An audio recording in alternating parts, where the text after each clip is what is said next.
I'm on a quest to find music and art. Supporting local talent is the place I start. Yeah, this is our culture, the place to be. Games, books, arts and crafts and jewelry. This the guardians of the geekery. This the guardians of the geekery.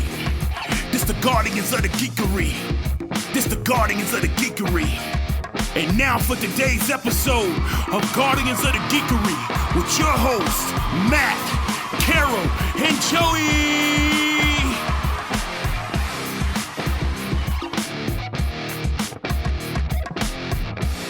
Woohoo! Guardians of the Geekery with Valentine Wolfe. Thanks for joining us, Braxton and Sarah. We appreciate you so much for returning. Indeed. You're always part of the Geekery Market family in all its various forms, and back when we did the Geek Gala as well. Yes. Matt, what died on your head?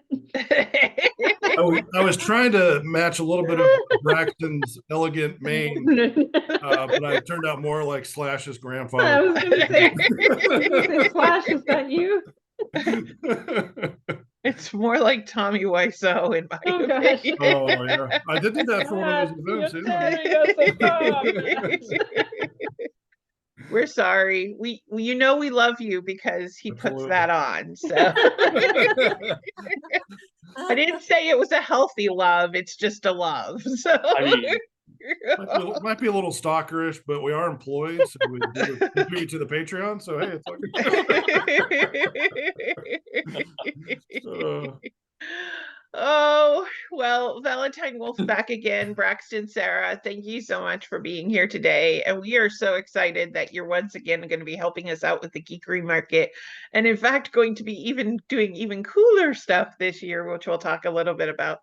But first of all, can I just, as somebody who was at the one in February and then the one in November, what do you think of the new space?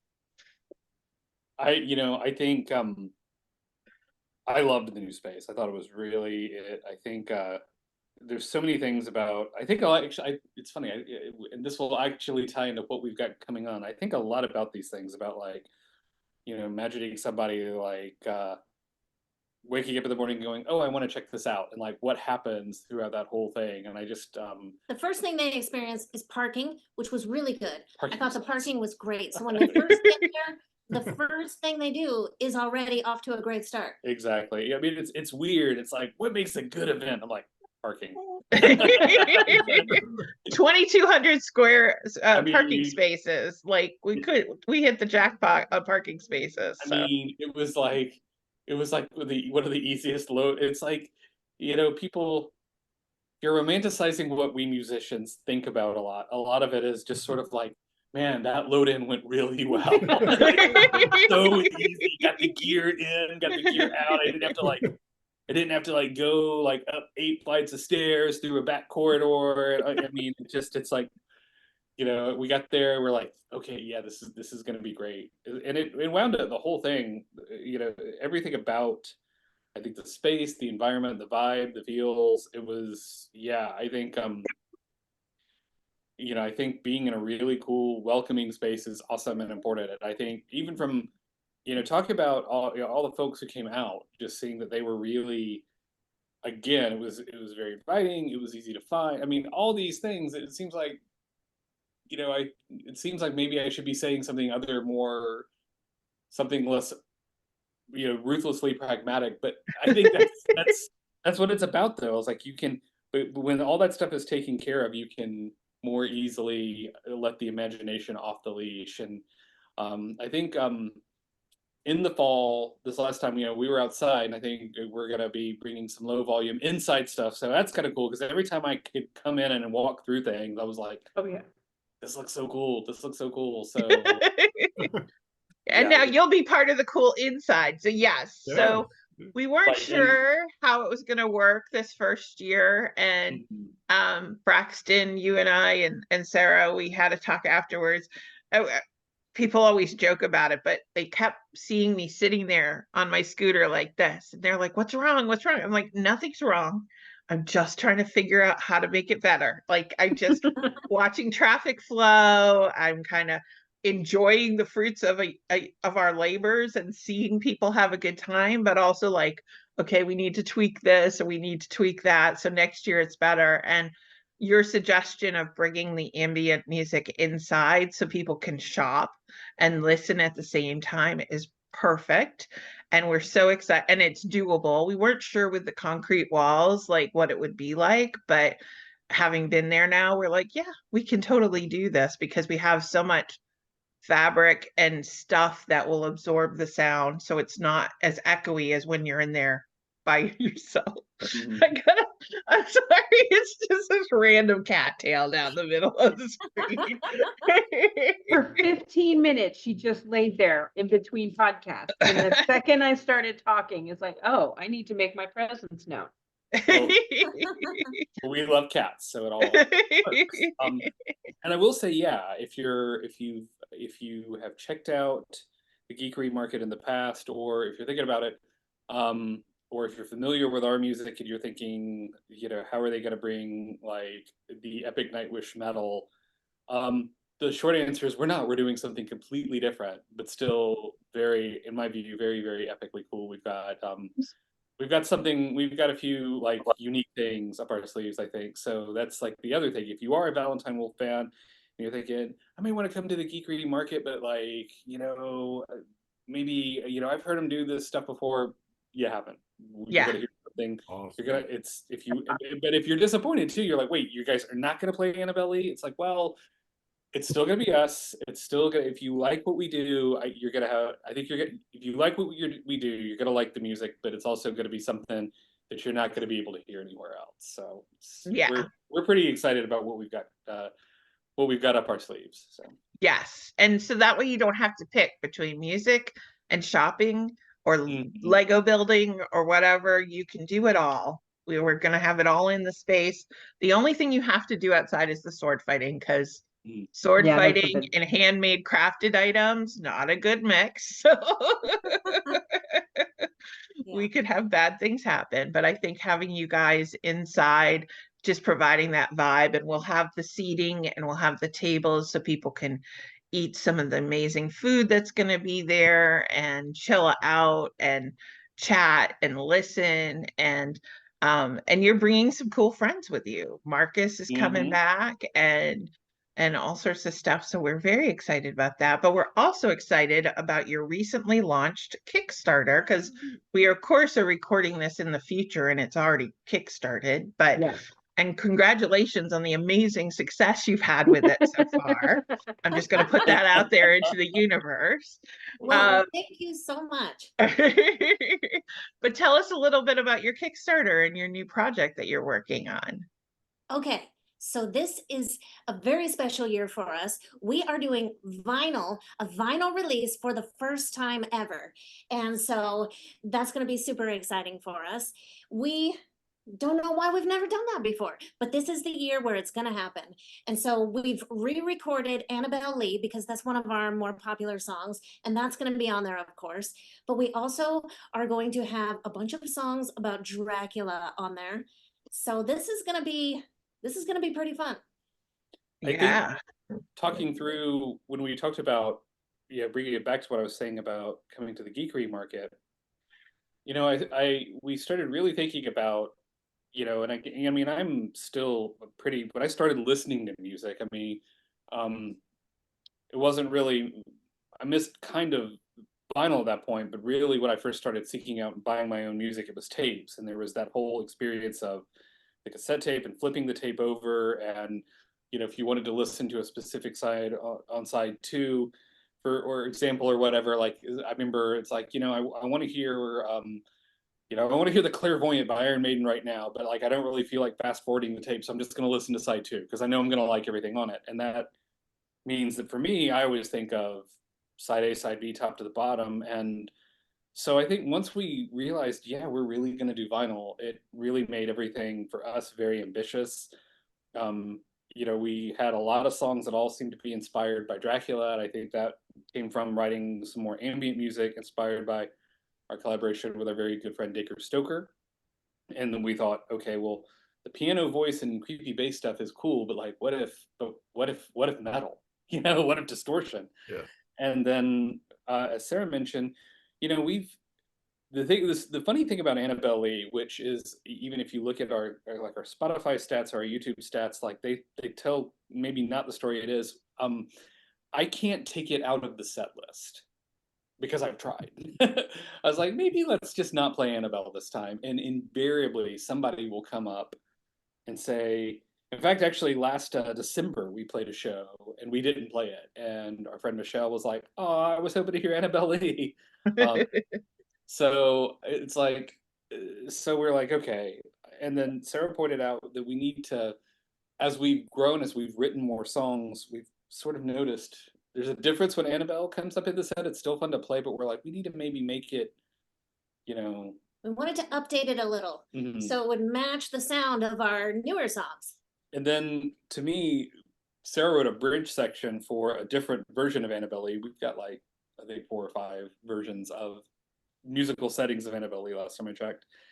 And it's a really cool, we had done it, to me it was always really cool. It was a really cool riff. It was a really cool middle section. And it's, you know, and we hadn't recorded it yet. So she's like, well, we're going to add that to the metal version of it. And it comes right after my solo. And it just, it's like, ah, yes, this is the way the song is supposed to sound. And I'm always leery about that because I am definitely a on-shot first kind of kid. But, you know, I think this time though, and in our defense, if you want the original version, we didn't redo that. You could still buy the original version of Annabelle Lee, but we updated that. So side 1 is sort of kind of a cabinet of curiosities. Mostly Edgar Allan Poe inspired. There's one song where Sarah I think very cleverly took She Walks in Beauty by Byron and kind of combined it to One in Paradise by Edgar Allan Poe. There's an Emily Bronte song that we're finally getting around to another Emily. And I think we may be writing one more. So I kind of envision it like you go into like an old creepy theater and there's like a little bit of variety acts and then there's intermission. And then at the very end of it, when you flip the album, and go after intermission, then music all inspired by the epically original villain himself, Dracula. So we're excited. Yay! And for people that didn't catch that, your friend was Dacre Stoker, who is Bram Stoker's great-grandnephew? Great-grandnephew. Yeah. I think, yeah. And yeah.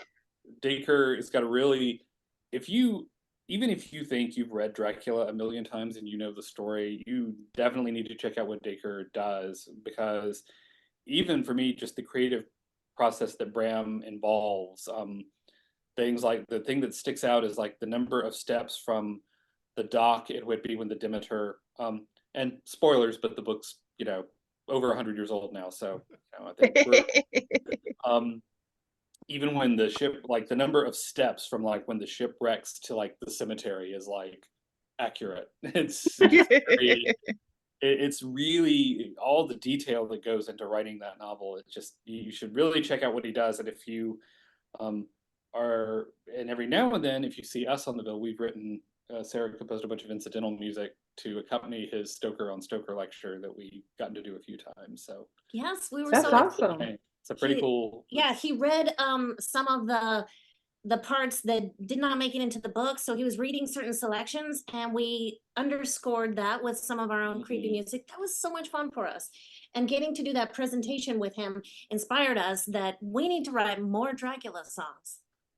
We revisited another older song that I think when we composed and released this song way back in, I think 2012, I think it's when this this particular song came out. We wrote a song called Lucy, which was always one of my favorite ones, because I'm like, I really, I'm glad that we use the term geekery, because there's about to be a lot of weird music, like out a lot. I really like symbolism in music, whether it's you can hear it or like through quotation, or you know, in a lot of sacred music of the Renaissance, there's a lot of like symbolism mathematically hidden in the scores, and I really love that stuff. And Lucy had a fair amount of that. The main riff is constructed off a bass line off a piece of music by Maurice Ravel called Pavane for a Dead Princess, which to me, I connected that with Lucy a lot. And when we decided we wanted to write some more Dracula-inspired music, Sarah had the idea of sort of revising Lucy, adding some more verses and going back and revisiting, you know, how we put that song together. And there's also a tale here too, if you are a creative type and you're listening and watching and you want to keep going with your creativity, you absolutely should do that, because when I opened that session and looked at some of the mixing decisions I had made From 12 years ago. Yeah. I was very encouraged about how much I had improved. I was like, oh, baby, what is I doing? Like, wow, man. So it was kind of cool to revisit all that. And I think really thinking through all of that, you know, really figuring out who we are as musicians, what we like to do, how we want to present our music, the whole idea of starting, you know, you're putting on the album, putting on side one and hitting play and all that. It, you know, I think a very succinct way to say all the things I've been geeking out about is, for me, this is a lot of our most ambitious music ever. I think it's really not just getting to the core of the things that make Valentine Wolfe, which is what I've said in the past. I've gone back and reread some of my essays and thoughts when we've had a release, and a lot of it has just been refining what we do. But I think this time around, we really want to take that, and I mean, the cliche is take it to the next level, but I think really being maximalists, I guess, about the core of the stories we're trying to tell, and really, you know, being, you know, I've already alluded to being an 80s inspired person. I remember the making of Hysteria by Def Leppard, which is actually one of my favorite records, but the whole idea of every song being a hit single, and like, I don't know that we're thinking hit single, but I'm thinking every song should be like, you know, especially with Annabelle now, I think if people could come up to us afterwards and be like, if the set could just be the album, if your live show could just be that, I'd be like, yeah, okay, that's successful. So awesome. you said Hysteria was one of your favorite albums. I've always wanted to ask musicians, what is your favorite album? What do you listen to a lot when you're not listening to your own music over and over and over and over again?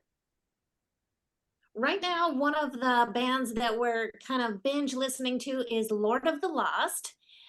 He's always been a huge Iron Maiden fan. So when he found out that Lord of the Lost recently went on tour and opened for Iron Maiden, he was like, well, I guess they got some pretty good cred with me now. Because they were also in Eurovision. And so he was at first like, well, I don't know about that. Even though we love that movie. We love that movie. So we're listening to their music a lot because it's got a lot of the metal elements that we both like, but it's also very electronic, and we love that too. And we just like the style and the vibe of it, which is, you know, dark, gothic, spooky stuff. That's what we love. We also, there's another band called Powerwolf that we've been listening to quite a bit. Favorite records though, I mean, as Sarah mentioned, Iron Maiden. I'm a huge Devin Townsend fan. I love pretty much everything Devin does, and that whole, again, I mentioned maximalism, that whole approach of these epic slabs of sound and using a bunch of different elements, use of space and reverb. Devin really does a lot of that. So, and then I listen to my favorite, very, very favorite bass player is named Renaud Garcia Fons. He's he works in Paris and does a lot of really, I think, really amazing things. And I listen. He's played in a castle. Yes. Yeah. My favorite record is probably called Merciful, the solo concert. It was a solo bass record he did in a monastery in Spain. Wow. So maybe that could be a life goal for us. Yes. Absolutely. Yes, that would be very cool. Something like that. Again, I think from the 80s. If you're watching this and you own a castle, contact Valentine Wolfe or contact us and we'll put you in touch with them. Or if you have access to a mausoleum or a monastery or anything creepy and made of stone, I guess. I don't know, it's just it's so funny. It's like, you know, Carol, you asked I listen to our own music when I'm working on it, but pretty much once we're done, I kind of don't listen to it anymore. It kind of takes me sometimes a couple of years to go back and listen to our records and not, And not be like, oh my God, did I do that? but I think, there's just so many records. Sometimes there's records that I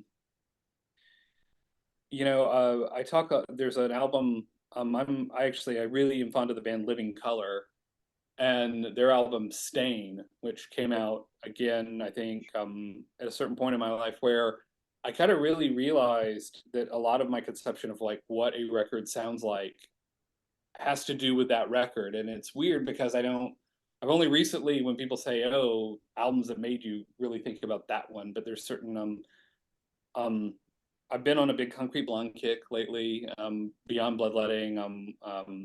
Again, I think what is it? Walking in London came after that one, I think. There's that one. There's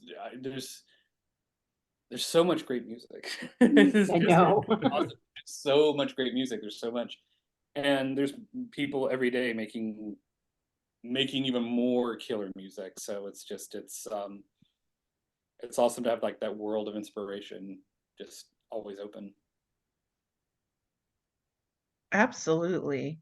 So I guess that's one of the things that's really cool about the fact that, I mean, one of the things that I loved about Prince is that he was constantly coming out with a different type of sound, and, just like totally different genres and takes on things and styles. And I don't think that a band has to be locked into, well, this is who we are, like Sarah, like I have long hair with bags. Now I don't, it's like we as women, we change our look all the time. And I think that the fact that you can take what you love and continue doing it, but take it 12 years forward and say, okay, now we want to add this and that because we didn't know how to do that before, or we didn't have that down before. I think that's amazing. And I think, again, kind of segueing back to the geekery market, the fact that you're like, hey, we go to all these events all the time. We were talking about this a little bit before we hit record, and you go to like 4 or 5 events in a row and you feel like you've played the exact same thing. And your fans are like, okay, what's new? It's like, I haven't had a chance in the past 2 weeks to release a new album. But if you come to the geekery market, you can hear us do something that we also love to do that we don't necessarily get to do at concerts and conventions, because there's an expectation of playing the hits and playing the stuff.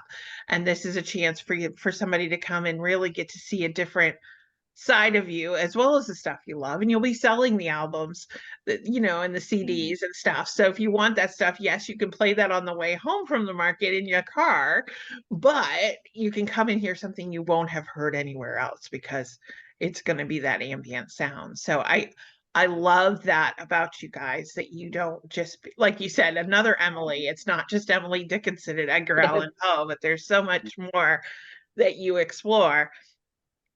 And I think that's the stuff that I love the most, because you can tell the joy that comes from doing it a little bit different, because it's like a new passion that you lock into. So I think that'll be great. So if they want to check you out, they go to valentinewolfe.com and tell us about some of. Be sure to spell Wolf with an E on the end. Yep. Yes. It's a character name, not a combination of the animal and the holiday. Even though we've leaned into that some too, but yes, Valentine Wolfe with an E.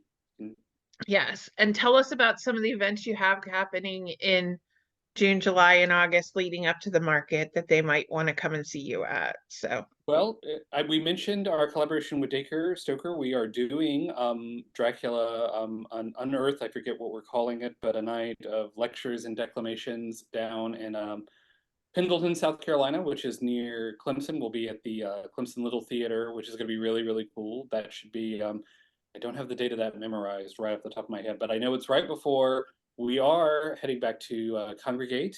Cool. So we'll be there. We'll be doing some heavy metal, our version of metal at least. And then I think we're doing a live score of Phantom of the Opera there. I'll be doing the old silent movie, the ambient bass thing with Lon Chaney. So we're excited about anytime we get to do those. We're very excited. It's those are fun. I guess is an appropriate sort of venue to mention it with a Geekery podcast, but I got to do whenever I'm not in Valentine Wolfe, I freelance in orchestras, and I got to play the score to episode 4 of New Hope. I got to do the Star Wars score and sit in the bass section for that. And John Williams has definitely changed a lot of my thinking about scoring. So there's some new things I want to try for the Phantom score, which hopefully will be cool. Let's see, we've got let's see what else. We'll be obviously running the Kickstarter, so check that out. We do a monthly Salon of Shadows over on our Patreon. So if you cannot wait or you can't see us in person, you can check out our Patreon and jump on that. If you want to see us once a month, we do mini concerts. We do a lot of cool things there.